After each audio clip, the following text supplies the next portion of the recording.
നിങ്ങൾ ഈ വീഡിയോയുടെ ടൈറ്റിൽ കണ്ടിട്ടാണോ വന്നത്?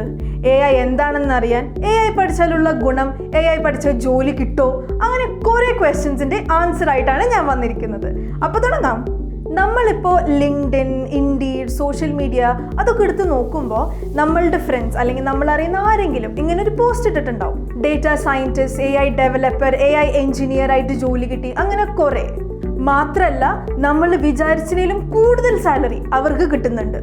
അപ്പോൾ നിങ്ങൾ വിചാരിക്കും ഈ പറഞ്ഞതൊക്കെ സത്യമാണോ? അതെ, ഈ പറഞ്ഞതൊക്കെ സത്യമാണ്. ജോബ് സ്റ്റാറ്റിസ്റ്റിക്സ് നോക്കുകയാണെങ്കിൽ മെഷീൻ ലേണിംഗ് എഞ്ചിനീയറിംഗിന് 12 lakh per annum, ഡേറ്റ സയൻറ്റിസ്റ്റിന് 10 lakh per annum, business intelligence ഡെവലപ്പറിന് 9 lakh per annum, റിസർച്ച് സയൻറ്റിസ്റ്റിന് 11 lakh per annum, big data engineer അല്ലെങ്കിൽ ഒരു ആർക്കിടെക്റ്റിന് 16 lakh per annum. നിങ്ങൾ ഇപ്പോൾ വാങ്ങുന്ന ആവറേജ് സാലറിയിൽ നിന്നും നിങ്ങൾ പോലും വിചാരിക്കാത്ത അമേസിംഗ് സാലറി കിട്ടാൻ സഹായിക്കുന്ന ഒരേ ഒരു പ്ലാറ്റ്ഫോമാണ് AI. റീസെൻറ്റ് സർവേ പ്രകാരം 11.5 ബില്യൺ ജോബ് ഓപ്പർച്യൂണിറ്റീസ് ആണ് ബൈ 2026 ഡേറ്റ സയൻറ്റിസ്റ്റ് ജോലിക്ക് ഉള്ളത്. ഇഷ്ടം പോലെ ജോബ് ഓപ്പർച്യൂണിറ്റീസ്, അമേസിംഗ് കരിയർ, അടിപൊളി സാലറി. എന്നിട്ട് നമ്മൾ എന്തുകൊണ്ട് AI പഠിക്കുന്നില്ല? വളരെ ബുദ്ധിമുട്ടാണ് പഠിക്കാൻ, എന്നെ കൊണ്ട് പറ്റില്ല, ഇത് പഠിച്ച വല്ല സ്കോപ്പ് ഉണ്ടോ?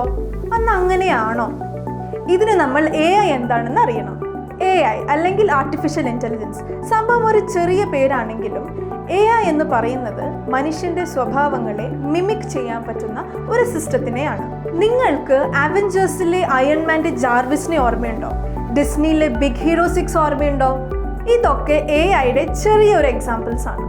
ഇതൊക്കെ പോട്ടെ, നമുക്ക് അടുത്തറിയാൻ പറ്റുന്ന ഏറ്റവും നല്ലൊരു എക്സാമ്പിൾ ആണ് ആൻഡ്രോയിഡ് കുഞ്ഞപ്പൻ. അതും AI ആണ്.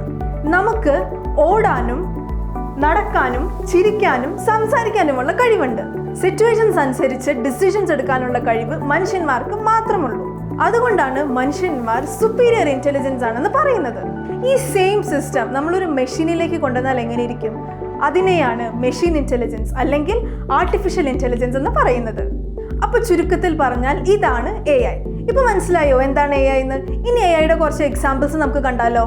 നമുക്കൊരു സിനിമ ബുക്ക് ചെയ്യണമെങ്കിൽ അല്ലെങ്കിൽ വെദർ ന്യൂസ് അറിയണമെങ്കിൽ നമ്മൾ എന്താ ചെയ്യുക? അതെ, hey Alexa today's news, hi Siri today's weather. ഇതുപോലെ തന്നെ Cortana, Google assistant, ELSA speak, അങ്ങനെ കുറേ AIയുടെ അസിസ്റ്റൻസ് നമ്മളെ ഡെയിലി ഹെൽപ്പ് ചെയ്യുന്നുണ്ട്, നമ്മൾ പോലും അറിയാണ്ട്. അതുപോലെ മാപ്സ്, നാവിഗേഷന് ഹെൽപ്പ് ചെയ്യുന്നുണ്ട്. നമ്മളൊരു ഇമെയിൽ ഡ്രാഫ്റ്റ് ചെയ്യുകയാണെങ്കിൽ പ്രഡിക്റ്റീവ് ടെക്സ്റ്റ് വരും അല്ലേ? ഇതാണ് നിങ്ങൾ ടെക്സ്റ്റ് ചെയ്യാൻ പോകുന്നത്, ഇതാണ് നിങ്ങൾ എഴുതേണ്ടത്. ഇതൊക്കെ AIയുടെ എക്സാമ്പിൾസ് ആണ്. ഫോണിൽ ഫേസ് റെക്കഗ്നിഷൻ നമ്മൾ ഉപയോഗിക്കാറുണ്ട് അല്ലേ?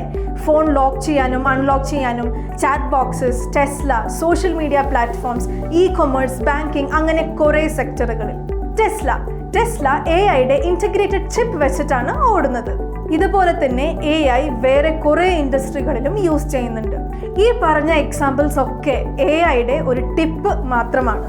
ഇനി നിങ്ങളുടെ ചോദ്യം, AIക്ക് സ്കോപ്പ് ഉണ്ടോ? ഇതിന് ഒരു പ്രസക്തി ഇല്ലാത്ത ചോദ്യമാണ്.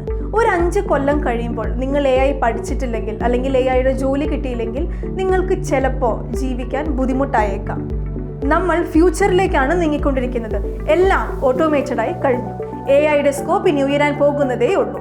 വളരെ അധികം സ്കോപ്പുള്ള ഒരു മേഖലയാണ് ആർട്ടിഫിഷ്യൽ ഇൻ്റലിജൻസ് അല്ലെങ്കിൽ AI. ഈ വീഡിയോയിൽ നമ്മൾ AI എന്താണ് എന്നാണ് പഠിച്ചത്. അടുത്ത വീഡിയോയിൽ ഞാൻ AI ജോബിനുള്ള സ്കിൽ സെറ്റ് പറഞ്ഞു തരുന്നതായിരിക്കും. Stay tuned. ബൈ.